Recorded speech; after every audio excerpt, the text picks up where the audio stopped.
Sarah J. Maas sucks at writing. Controversial opinion, I know, but reading the famed series A Court of Thorns and Roses has only enlightened me to the fact that nobody who enjoys the series actually enjoys the series. I don't think they really enjoy the books. I think they enjoy how the books make them feel. I have this theory that if you were to ask someone who's read any book of the series and what it was about, they wouldn't really be able to tell you.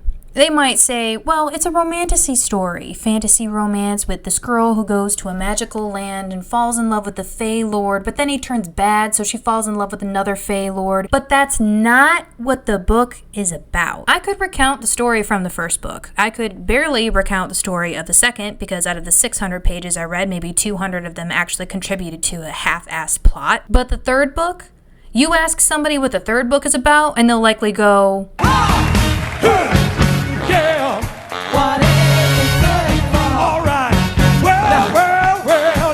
which, you know, is not a lie, but there's not really a point to the plot. There's no real setup. Nothing the character's experience actually contributes to the end result. And that, in my opinion, makes for a poorly written story. Anyone can write romance scenes, action scenes, or titillation for the sake of sales, but ACOWAR does all of that with hardly a grain of salt to split between the fractured plot points that has me convinced my earlier preconceived notions that the author might know how to set up a story but is struggling with execution are completely null. I wanted to die.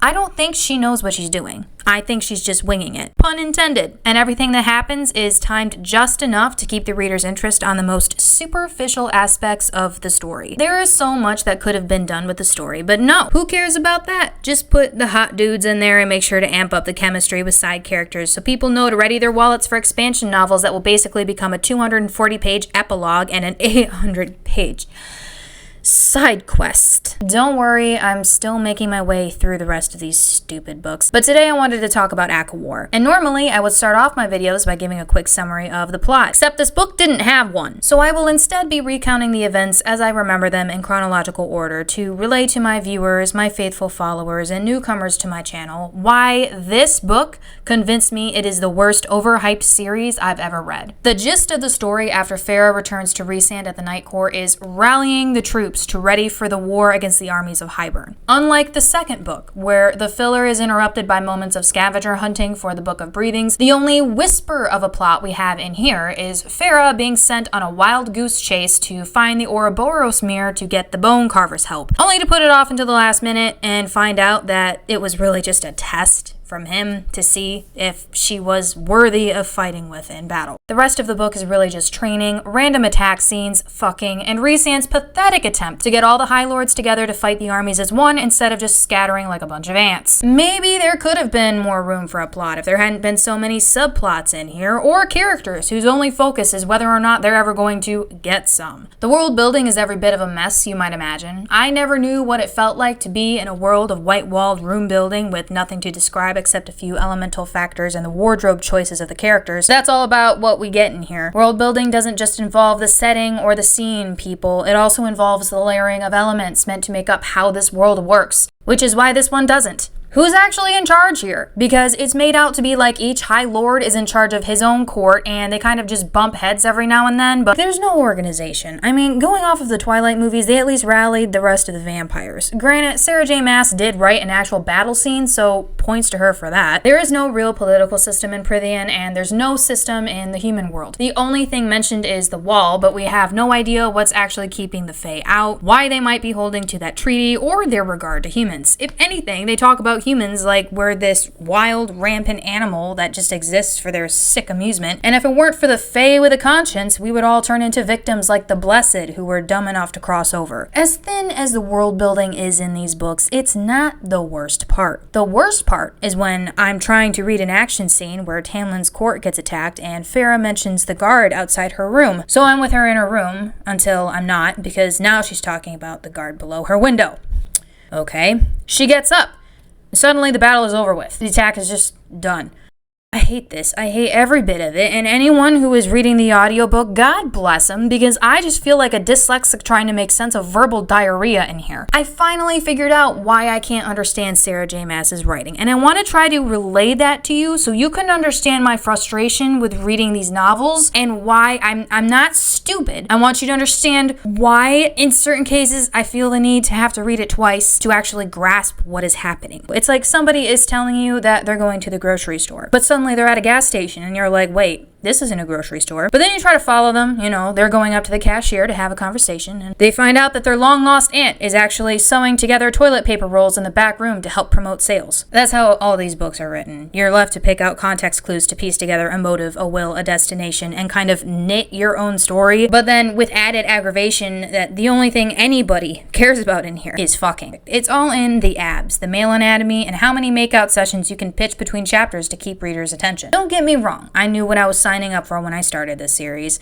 If that's all anyone can talk about, probably because it's the only memorable thing about it, then that's its main focus. I'm just irritated because I feel like I got blue-balled from the setup of the first book, the beginning setup of the second, and then it's just abandoned for the sake of an easy story. But before I go there, I want to talk about the fact that everybody in here has to have somebody, or their existence apparently is just boring. Apparently, the only thing we should care about in here is who is partnered up with who. We're going to have them fated to be together, like Destiny's word is gold, and we just have to go off of pure blind faith and instinct because, God forbid, we get to know a person. If they don't end up with someone, then it's made out to be there's gotta be some reason that they just rebuff the obvious advances of these guys. Nesta ends up coming around for Cassian. Moore reveals the reason she doesn't feel anything for Azrael, even though he's super protective over her, is because she's gay. Elaine's only personality is moping that her fiancé won't accept her as Faye, while Lucian simps on the sidelines. And Amryn, lovely, cold, distant, unattached Amryn, ends up getting plucked by the Summer Court's guard Varian for a quick make-out sesh after all the tension that had been built from the second book. There is this disturbing trend of codependency in these novels, not just with the women,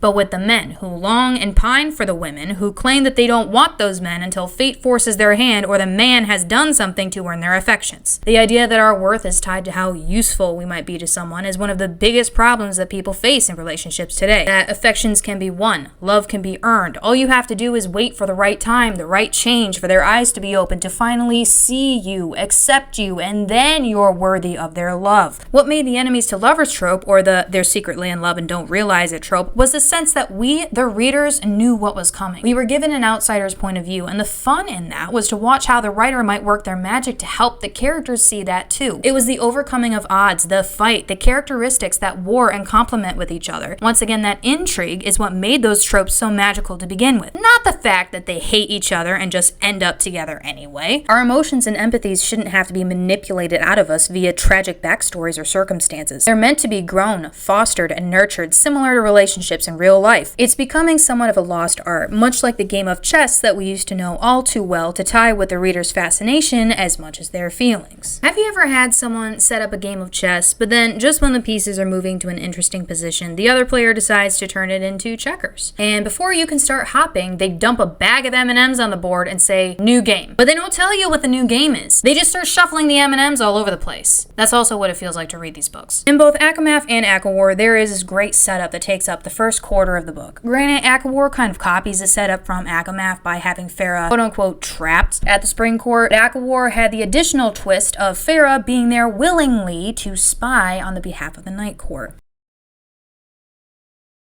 Is he in the room right now? Now, the first red flag for me was the bond that had been destroyed, the one where she telepathically can speak with Rhysand. Apparently, wasn't destroyed. She could still talk to him, which already takes away part of the game. When a writer sets up a premise like that, readers take it as a challenge. How is she going to report to the Night Court if she can't speak with Rhysand? How is she going to do it and get away with it? How is she going to do this with all the risks and not getting caught? That's part of the intrigue. It takes brains and wit to be able to build a maze and then point to it for the readers to watch the mice try to find their way. You're putting obstacles in their path to make it more difficult to watch for new behavioral patterns and decision making that helps to better define a character through their choices. But characters can only be as smart smart as the writers, and if the writer doesn't know how to get through the obstacles they put in the maze they built, then they're just going to remove the obstacles altogether. Usually through means of some magical, mysterious happenstance, all too convenient for the characters in order to push the story forward. But in this case, we didn't even get that. We were just informed that the bond wasn't actually destroyed and the obstacle wasn't actually there. After seeming to have committed to helping the Night Court by being a spy in the Spring Court, Farah decides that she's just going to abandon this plan altogether, and she just decides to make a run for it with Lucian.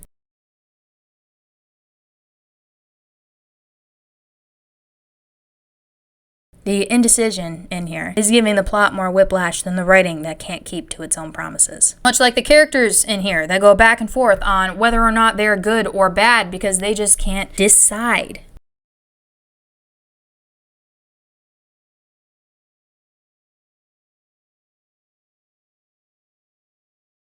One, two, three, four. 1, 2, 3, 4. 1, 2, 3. Now, was I rushing or was I dragging? Count again.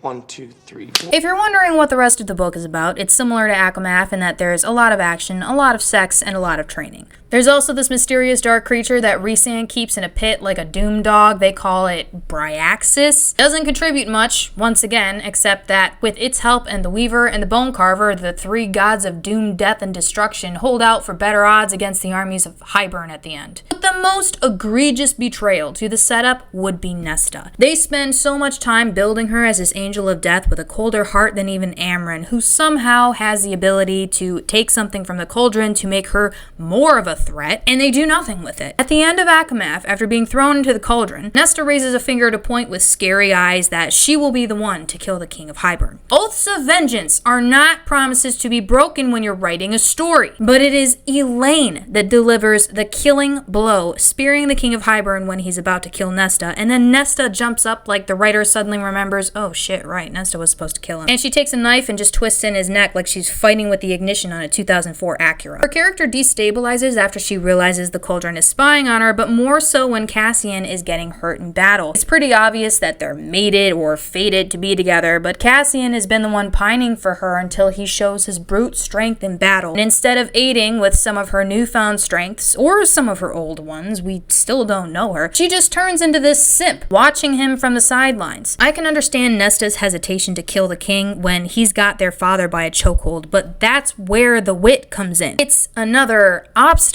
Nesta wasn't one to push through with brute strength like Farah. This would have been the opportunity to see how she overcomes challenges. We don't know anything about her except that she's dangerous and Farah is scared of her, but we don't get to see that because Elaine steals the moment and Nesta never gets to shine. I guess I shouldn't say the series is impossible to enjoy. I thoroughly enjoyed the first book, especially the second time around, but I think that's because the first book had more plot to it. There was more of a point, more mystery, and mystery is really stripped away in the second book, especially after the King of Hybern is revealed and Jurian makes an ass of himself. Suddenly, the threat of danger isn't imminent, it's churlish. The characters become more unlikable the more dependent they become, and the powers, once revealed, only showcase just how superficial inner strength is seen. The first book shows Farah's inner strength of human nature, her love of family, and the sacrifices she is willing to make. Sure, we get the cliche of her living in the castle in the lap of luxury while her family suffers in the background, but she made her own decisions. She stops doing that, ironically enough, when she finds a mate to guide her to doing what she needs to do instead of really deciding for herself. It makes love into this simpering ideology that the real stuff is finding someone you trust enough to take the reins, and that denies the very core of Farah's being. She was fierce, independent, strong, and capable, even in a world not her own. Even against the odds, she continued to push back. Once she gets bat wings and superpowers, the extent of her strength is really how fast she can fly or how brutal she can be when crushing Iantha's knuckles just out of spite. The Fae seem to find their strength in codependent bonds with each other, teamwork and community, which could have been a great lesson for Farah, especially in book 2. The execution is dull, pointless, and drags on so much we forget who Farah even is. She's no longer the character from book 1, but a pawn and a tool, a walking doll through which we get to witness the fantasies of a 30-year-old woman. The series had a lot of potential, and I don't think it can't help other writers get a feel for what might work best in the genre. We've seen an explosion in romantasy over the years since the series came out, and while most of them are romance-based, I think the main reason a lot of these readers are claiming to be bored is because it only works works for so long before the dopamine stops working. We can make those contributions necessary to help our readers grow, and we're reaching a turning point where people are going to start seeking that out. We just need to know how to reach them. Anyway, that's all I've got for you today. As I said, I will be making my way through the rest of this series to sort out my thoughts. There's more to tell, I'm sure, but once this is finished, I will be looking for another book series to go through, so be sure to make some recommendations in my comments. I hope to see you guys next time.